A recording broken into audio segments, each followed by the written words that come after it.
నమస్తే. ముందుగా BRK news ప్రేక్షకులందరికీ కూడా శ్రీ పరాభవనామ సంవత్సర శుభాకాంక్షలు. ఈరోజు మనతో పాటు ఉన్నారు ప్రముఖ ఆస్ట్రాలజిస్ట్ వేణుస్వామి గారు. వారిని అడిగి అసలు ఈ సంవత్సరం ఏ రాశుల వారికి ఎలా ఉండబోతుంది, ఏ రాశుల వారు ఎలాంటి జాగ్రత్తలు తీసుకోవాలి, ఇలాంటి అంశాలను కూడా తెలుసుకునే ప్రయత్నం చేద్దాం. నమస్కారం గురుగారు. ముందుగా మీకు శ్రీ పరాభవనామ సంవత్సర శుభాకాంక్షలు. నమస్తే అమ్మ. ఓం నమో వెంకటేశాయ. వెంకటాద్రి సంస్థానం బ్రహ్మాండే నాస్తికించిన వెంకటేశ సమోదేవో న భూతో న భవిష్యతి. బీఆర్కే న్యూస్ ప్రేక్షకులందరికీ కూడా శ్రీ పరాభవనామ సంవత్సర ఉగాది శుభాకాంక్షలు.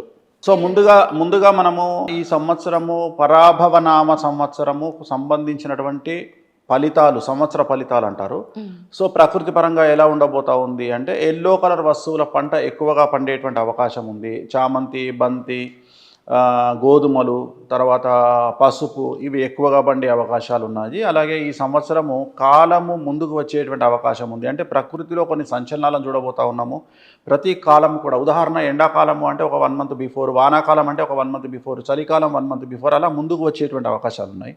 అలాగే స్పేస్లో చాలా మిరాకిల్ జరిగేటువంటి అవకాశం ఉంది. ఉదాహరణ శాటిలైట్ ఆగిపోవడము, వాటి పనితీరు ఆగిపోవడము, కొన్ని రోజులు మనకు ఇంటర్నెట్ లేకుండా ఉండడము ఈ సంవత్సరము, లేదా టెలికాం వ్యవస్థ పనిచేయకపోవడము, స్తంభించిపోవడము, ఇలాంటివి ఈ సంవత్సరం మనం చూడబోతా ఉన్నాము.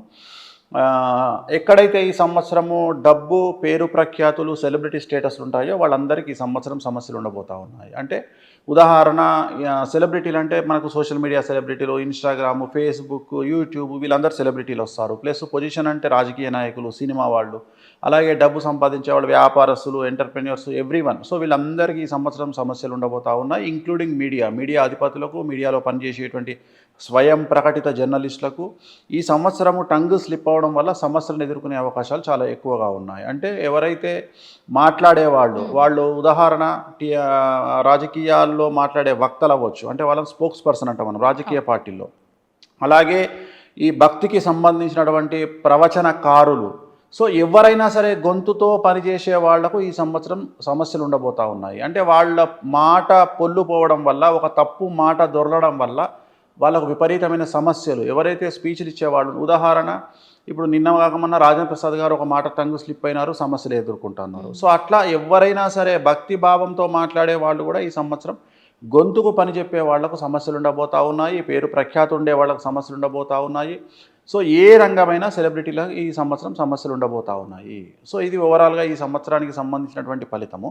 గురుగారు, మొదటగా మేషరాశి వారికి ఈ సంవత్సరం ఏ విధంగా ఉండబోతుంది, వాళ్ళు తీసుకోవాల్సిన జాగ్రత్తలు ఏంటి, ఏ రంగాల వారికి బాగుండబోతుంది? ఇక మేషరాశి విషయానికి వచ్చినట్లయితే, ఈ సంవత్సరం మేషరాశి వారికి 25, 26 సంవత్సరాలు దాటినటువంటి వారికి రెండవసారి ఏలినాటి శని అనేటువంటిది వస్తుంది. జనరల్గా రెండవసారి ఏలినాటి శని ఈజ్ వెరీ డేంజరస్. సో రెండవసారి ఏలినాటి శని వచ్చినప్పుడు ఏం జరుగుతుంది అంటే, ఈసారి మనకు 25 సంవత్సరాలు దాటినటువంటి వాళ్లకు, స్త్రీ పురుషులకు ఏలినాటి శని ఉంది. అలాగే 55 సంవత్సరాలు దాటినటువంటి స్త్రీ పురుషులకు మూడవసారి ఏలినాటి శని ఉంది. సో మూడవసారి ఏలినాటి శని వచ్చినప్పుడు ప్రాణాపాయ స్థితిలోకి వెళ్తారు. ప్రాణం పోయేటువంటి అవకాశం, అంటే అపమృత్యు దోషం అనేటువంటిది ఏర్పడుతుంది. మరి 25 సంవత్సరాలు దాటిన వారికి ఏం సమస్యలు వస్తాయంటే, ఆర్థికపరమైన ఇబ్బందులు, అంటే ఉద్యోగస్తులకు ఉద్యోగం పోవడము, ప్రైవేటు రంగ ఉద్యోగస్తులైతే ఉద్యోగం కోల్పోవడము, అలాగే ప్రభుత్వ ఉద్యోగుల వాళ్ళని తీసుకుంటే ఏసీబీ, సిఐడి, సిబిఐ లాంటి కేసులు రావడము, విద్యార్థులకు ఉత్తీర్ణత శాతం తగ్గడము, మార్కులు తగ్గడము, బ్యాక్లాగ్స్ మిగలడము, అవి. అలాగే స్త్రీలైతే భార్యాభర్తల మధ్యన గొడవలయ్యి విడాకుల వరకు వెళ్ళడము, భార్యాభర్తలు దూరంగా ఉండడము, కాంట్రాక్టర్లు మరియు వ్యాపారస్తులైతే ఈడీ లేదా sales tax, commercial tax, income tax లాంటి సమస్యలు ఏర్పడము. సో ఈ రకంగా మీకు ఏ రకంగా తీసుకున్నా, రాజకీయ నాయకులు అయితే జనాల్లో చెడ్డ పేరు రావడము, శత్రువుల బెడద ఎక్కువగా ఉండడము, పోటీ చేసినటువంటి స్థానాల్లో ఓడిపోవడము, డబ్బు ఖర్చు అవ్వడము. అంటే మేషరాశి అనేటువంటిది 100కి 98% ఈ సంవత్సరం నెగిటివ్గా ఉండబోతూ ఉంది. సో ఇది భయపెట్టడం కాదు, జాగ్రత్త పరచడము. సో మీ దగ్గర ఉన్నటువంటి డబ్బులను ఎట్టి పరిస్థితులలో ఎవరికైనా అప్పుగా ఇవ్వడం కానీ, చిట్టీలు వేయడం కానీ, వ్యాపారం ఇన్వెస్ట్మెంట్ చేయడం కానీ ఇలాంటి పనులు చేయకూడదు. ఒకవేళ మీ చేతి నుండి బయటికి వెళ్ళిన ₹1 కూడా రిటర్న్ తిరిగి రాదు.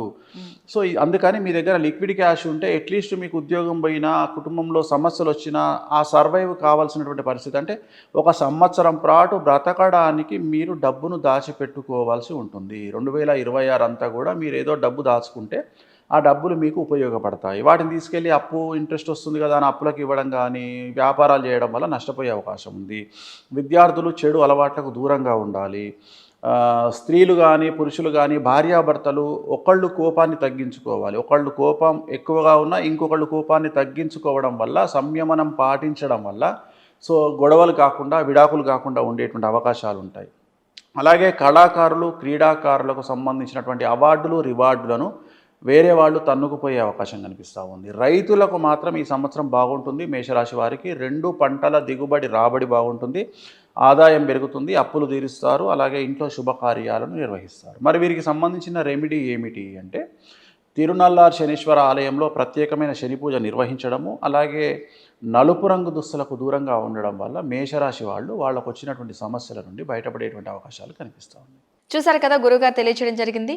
శ్రీ పరాభవనామ సంవత్సరంలో ఏ రాశి వారికి ఎలా ఉండబోతుంది, ఏ రాశి వారు ఎలాంటి జాగ్రత్తలు తీసుకోవాలి, ఏ రంగాల వారు జాగ్రత్త పడాలి, ఇలాంటి అంశాలు కూడా తెలియచేయడం జరిగింది. సో మంచి విషయాలు అందించినందుకు ధన్యవాదాలు గురువుగారు. ఓం నమో వెంకటేశాయ. నమస్తే.